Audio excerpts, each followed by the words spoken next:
As a working mom, I know how tough it is to balance work and family life. To many men, preferences differs when it comes to marriages. Some prefer marrying a career-driven woman, while others prefer a complete housewife. On today's episode of Marriage and Divorce Corner, we'll be looking at the challenges of managing home front and navigating job requirements by female journalists. I am your host, Hadiza Hajiayawa, and I will not be doing this alone. I have a guest with me in the studio who is a female journalist, and she is Hawa Inwe Isa. You're welcome to the program. The pleasure is all mine. So, we're going to be looking at the challenges of managing home front and navigating job requirements by women journalists. What do you have to say about this, ma'am? Thank you very much. First and foremost, a female journalist has, numerous responsibility as a professional journalist, just like her male counterpart. She's saddled with the responsibility of covering and reporting news, current affairs, depending on her beat and designation in the office as she progresses. Well, female journalists encounter a lot of challenges managing their demanding career with personal and family responsibilities. Okay, we're looking at how they balance professionalism and their personal lives. Yes, such as, threats, societal expectation, irregular working schedules, and what have you. Harassment? Yes, harassment. Cyberbullying? Yes, sometimes they face such kind of challenges, and expectation from the society. As a layman, they wouldn't know what you go through, you understand? Yes. To produce a program or a report, it has to, you have to go through a lot of hurdles.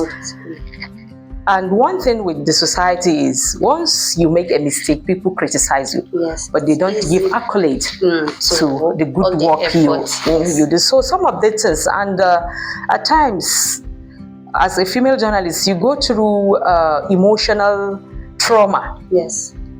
Or let me call it guilt. You understand? Within emotionally. Yes. Because you are trying as much as you can to maintain the balance in order not to affect the other one. You understand? I would like to know, what are those biggest challenges you face as a woman journalist in Nigeria? What are those challenges we face as women journalists? Work-life balance. Managing demanding work schedules with family responsibility and domestic obligations. At times you have to skip family programs, family commitments, just to satisfy your professional career. You understand? So it's not easy. And let me mention but a few. Long and irregular working hours. You understand? At times, as a human being, or in any profession, at least if you want to embark on an assignment,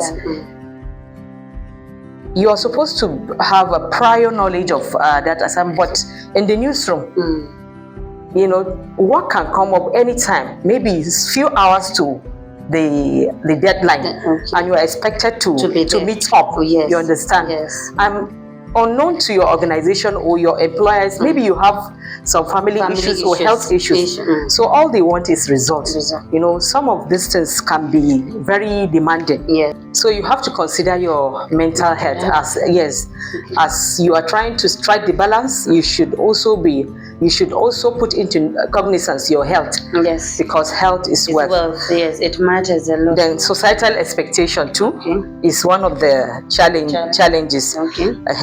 And this is entrenched by cultural and traditional attitudes, often confine women to domestic roles, because these expectations from the society, at times it confines a woman as a female journalist. There are opportunities that might pop up, you understand, maybe travel opportunities, promotions, exhibitions, and what have you. Because of that, workshops, trainings, yes.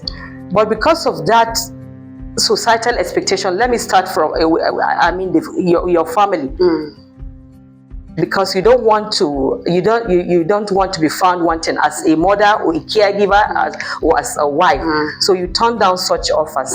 So these are some of the challenges female journalists face. Then limited career advancement opportunities too. It's related to what I just elaborated now. How do you balance work and family responsibilities? Now, you have mentioned opportunities might come up in terms of maybe traveling for seminars, workshops, and what have you. Now, you have your family to take care of, and this is work. These are two different things. So how do you balance these two? Just like I earlier on explained to you, that's why most of the female journalists turn down these opportunities. But in doing so, it depends on your partner. There should be that understanding between the female journalist and her family.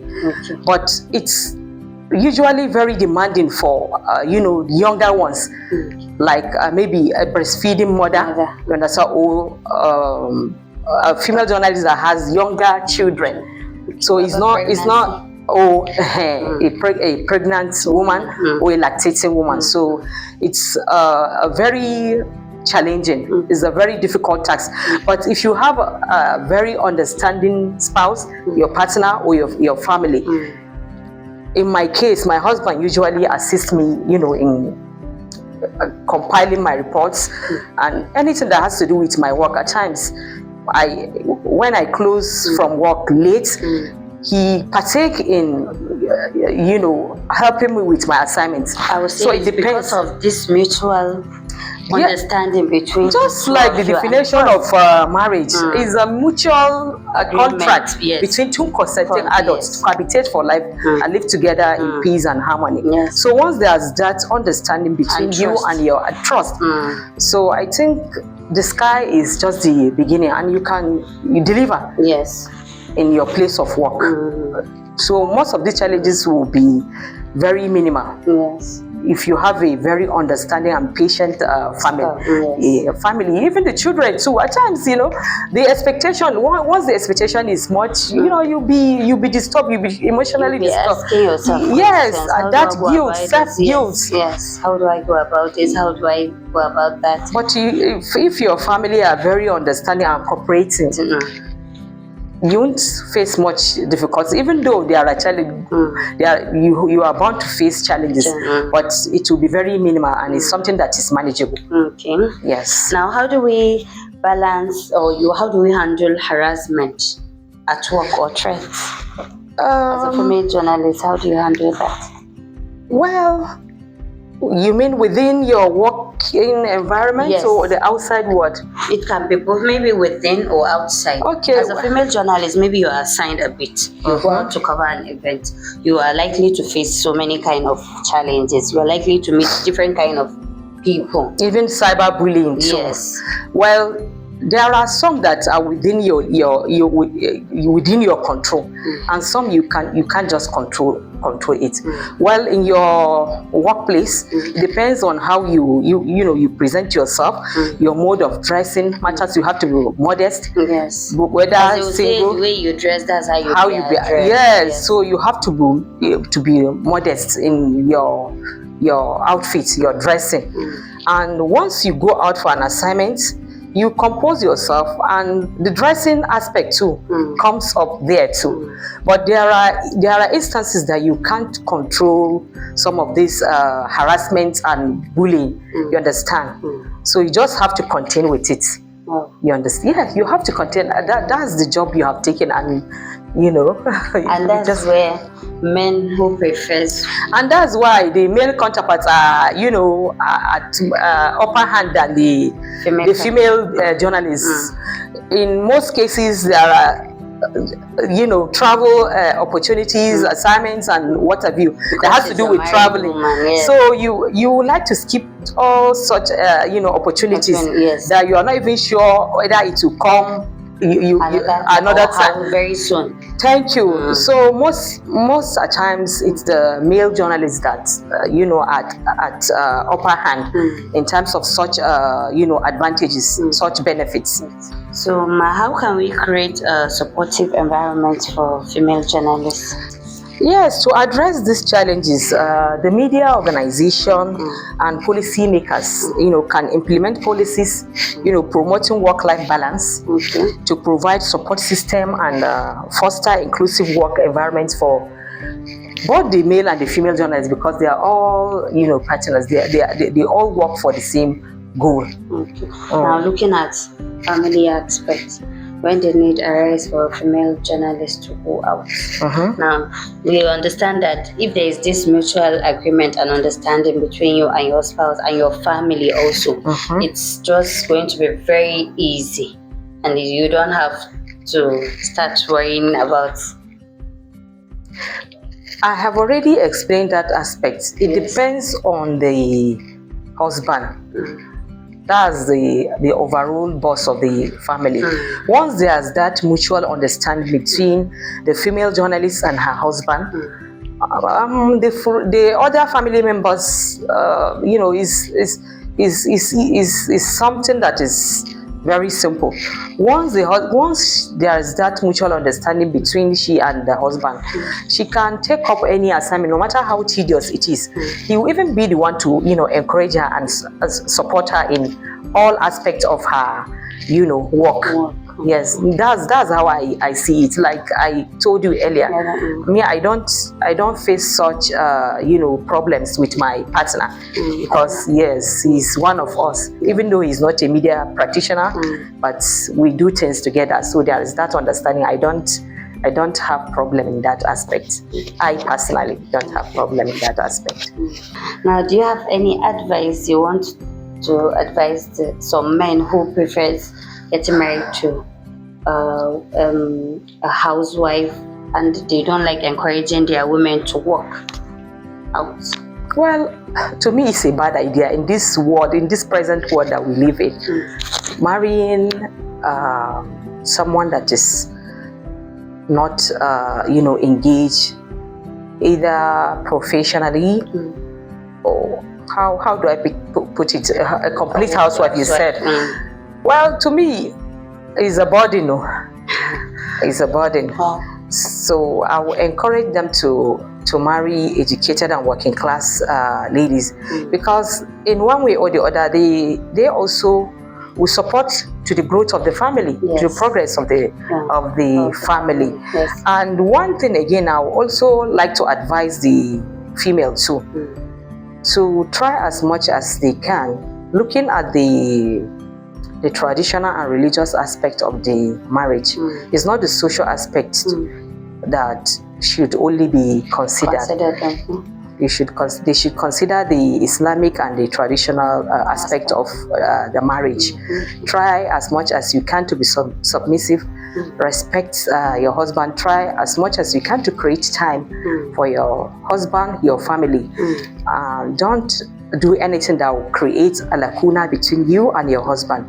There should be communication. Once you do anything that will create a communication gap, you start having issues in your mind. You understand? So be very open-minded, be very honest to your husband. And once you try to imbibe on all these attributes, you won't have a problem at all. Because why I emphasize on being open and honest. Some women will tell their husband that